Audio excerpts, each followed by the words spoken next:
delighted to be with Glenice Whitting today, award-winning author, talking about her latest novel, Something Missing.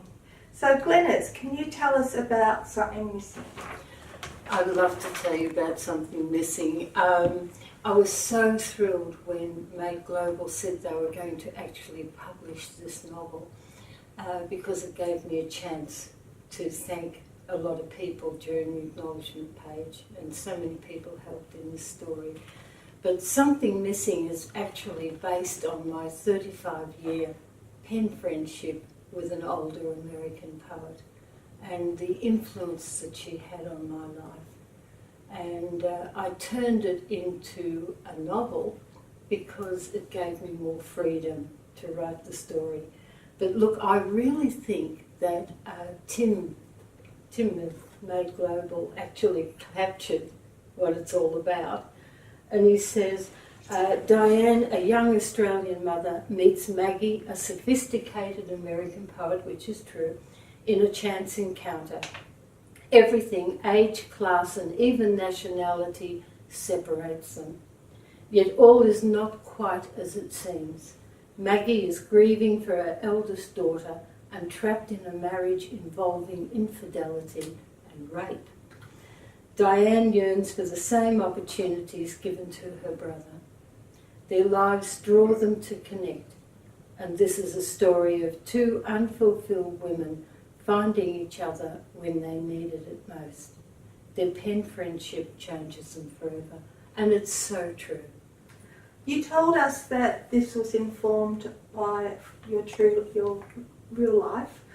Can you tell us about the journey of actually writing Something Missing? Yes, I'd previously written a novel that was published called Pickled Pie. Award-winning novel. Yes. And I had these folders of German-Australian research, but I decided when I had the opportunity to do a PhD that I would then deal with the second part of my life and write this story that had been nagging me for ages about more or less honouring my pen friend's input and her inspiration to me over the years, because she was the reason, or one of the reasons, I returned to study as a mature age student. You returned to study at age 50. Yeah, well, my two sons had grown up, and I'd come from a culture that always educated the men, and the women went to domestic art schools. Which is what you and did. You left when you were 14 to get a good trade, because you were going to become a wife and mother. You were going to marry, and that was your destiny. That was what was going to happen. I always felt there was something missing, and it was that education that was missing. So when I had the opportunity to go back and do VCE, which is really low level, I absolutely loved it. And from then started a journey that took me through to a doctorate. So it's Something Missing. Are you saying that what's missing in the story was to do with education, or is it more than that? It's what was missing in Maggie's life in the story, and what was missing in Diane's life. Right. And for Diane, who is literally based on myself, it was the education. When Maggie first writes to Diane, her letters are educated, polished, edited, and well written. Diane's letters to Maggie actually came back edited with a red pen and highlighting all the spelling mistakes. So this truly happened? This truly happened. How did you feel about that? At first I thought, I can't be bothered with this. I haven't got time, I'm busy. And then I pinned her photo to the wall, to my corkboard on the wall. And she sort of accused me, and I went and got the letter out of the waste bin and opened it up and decided I'd buy a dictionary. Yeah. Yeah. Mm. So why did you choose to write fiction rather than non-fiction? Non-fiction was great for the PhD, and it was a way of me sorting out my life. But when I realised that this was a story I wanted to publish, I then changed it into fiction. It naturally progressed into fiction, based on fact, veiled in fiction. Yeah. So I changed the names of the main characters, some of the place names, but basically it's pretty factual. All right. All right. Did that make you nervous that people would identify themselves in the work? I mean, I actually have read the work, and I thought you did a very loving portrait of your husband. Yes, yes. But I felt that having different names gave them a certain sense of distancing. Yeah. And it also gave me the freedom to write, because there were 3 reincarnations of this novel. It started out as Hens Lay, People Lie. Yeah. It then changed to What Time Is It There, until I realised that to get it published it needed to be popular fiction. Yeah. So I found that I rewrote it again and took out a main character, had just 2 characters, and it was much easier reading, and I threw in a bit of suspense to make it an interesting read, because I was doing fiction.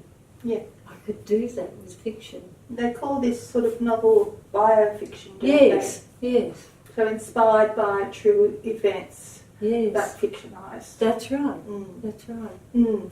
And I think that's a great way to go, but it seems to be a natural progression. Yeah. It happened with the first novel. It's Yeah. going to happen with this one too. Yes. Yeah. So did you find that having a PhD novel was different to what you actually ended up publishing? Yes, entirely different. In what ways? Well, I had, by doing the PhD, it was 4 years of an opportunity of having 2 supervisors and learning the craft of writing. I could learn the craft of writing and understand the rules, and then understand why I was breaking the rules, which was really good fun. But I found that doing a PhD was a chance to experiment, and I did. I took Deborah Adelaide's way of writing with embedded dialogue, no dialogue marks whatsoever. All right, so no quote marks. No quotation marks. Yeah. Just That's the a actions of the character, Yeah. and the formatting of the book told you who was actually talking. Mm. But I found that made it, you had to really try hard and read it very carefully. Most people haven't got the time or energy to do that. Yeah. And Cindy Valor edited it, and she was an American editor because she needed to, it's an Australian and American book, she needed to check that all my facts were right. Yeah, she's a superb editor. Yeah, she's great. Yes. And she said, for goodness sake, put the quotation marks or dialogue marks back in. That does sound like Cindy. Yes, yeah, please, where are they? You know, so I decided I'd do that. Yes. It's really, as writers, when we look at our works and how they evolved from our first plans, and Yes. you know, we kill our darlings, don't we? Absolutely. Well, I find that this book, Falling Pomegranate Seeds, that you've written, Yeah. is definitely better and well written compared to the first book. Was well written Now and it was interesting, Yes. right? Yes. But you've moved along, and this is your 3rd book, and it shows. I'm going to scold her now. She's going to talk about something. Okay, I know, but it's true, and you do evolve as a writer. This is what you hope, isn't it? Yes, and this is it's what the you're same- aiming for. It's the same with Something Missing, because your first novel, which I've read both of your novels and I love both of them, Pickle to Pie won 2 prestigious awards. Wonderful story. Something Missing takes your writing to another level. Oh, that's good. And I think it's a wonderful work that needs to be acknowledged, and I'm hoping to see it win awards as well. So in the future, we can only, it's like taking a ticket in Tats Lotto, That's isn't right. it? You put it in, you enter it, and you hold your breath That's and right, hope for the best. exactly. Hope for the best. Well, can you tell us about, you've been now published with 2 different publishers. Can you talk about the different experiences of both your first publisher and now with MadeGlobal? Look, Allura Press were ethical and they were great people, and it was a wonderful experience for me. But we were both learning about marketing. And it was then that I realised that to belong to databases and all that sort of thing, that you have to have the money behind you to pay for all that. I just thought it happened. It doesn't just happen. The publisher has to pay for all that. And I found that marketing was a difficulty. With MadeGlobal, it's online. They're an overseas publisher. And your everything is Skyping. It is Facebook, it's Goodreads, it's Twitter, your blog, your website. Everything's online, and it's an amazing learning curve for me, but absolutely fantastic and fascinating. Yes. So you're saying that they're very knowing about how to tap into... They know. They know how to market something. Yes. They do. And they've been doing it before with their history books and their Tudor England books.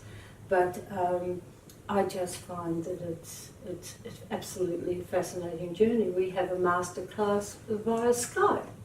Yeah, it's terrific. So what's the masterclass? The masterclass is people from all over the world all log into them at the same time, and you can see everybody on. So who are these people? They're all authors. All right. Yes. So they're all authors with MadeGlobal. Yeah. Yeah. So authors are helping each other. Yeah, they help each other and support each other. That's excellent. And what are you working on at the moment? The thing I decided to do was, why not take the next stage of my life? So it's a story about 2 aging hairdressers. I'm using a bit of hairdressing, which I used to do, and 2 aging hairdressers, and one has multiple affairs, and it's not me. I'm glad to hear that, because that would mean that I'd be very hurt that you haven't told me about. And again, it's just fun. It's just fun. And I'm teaching writing, memoir writing, at a community house. Where's the community house? At Bentley, in In Victoria. Victoria. In Australia. And what I love, we have stream of consciousness writing. And I find every time I sit down to do that 15-20 minutes just stream of consciousness writing, that I'm writing the story. I'm doing little anecdotes of this story, and this is everything I do is organic. It grows. It sounds very exciting. And I love it. Yes. Now, do you want to say anything else? I think that's fine. Except, I wanted, and I have to get my little note out. It's Kirsten of Kirsten Novel Cafe. And I want to thank her very much for having me on her website. It's wonderful talking to you, Glenn. Wonderful. We'll have to do this again. Thank you very much, Wendy.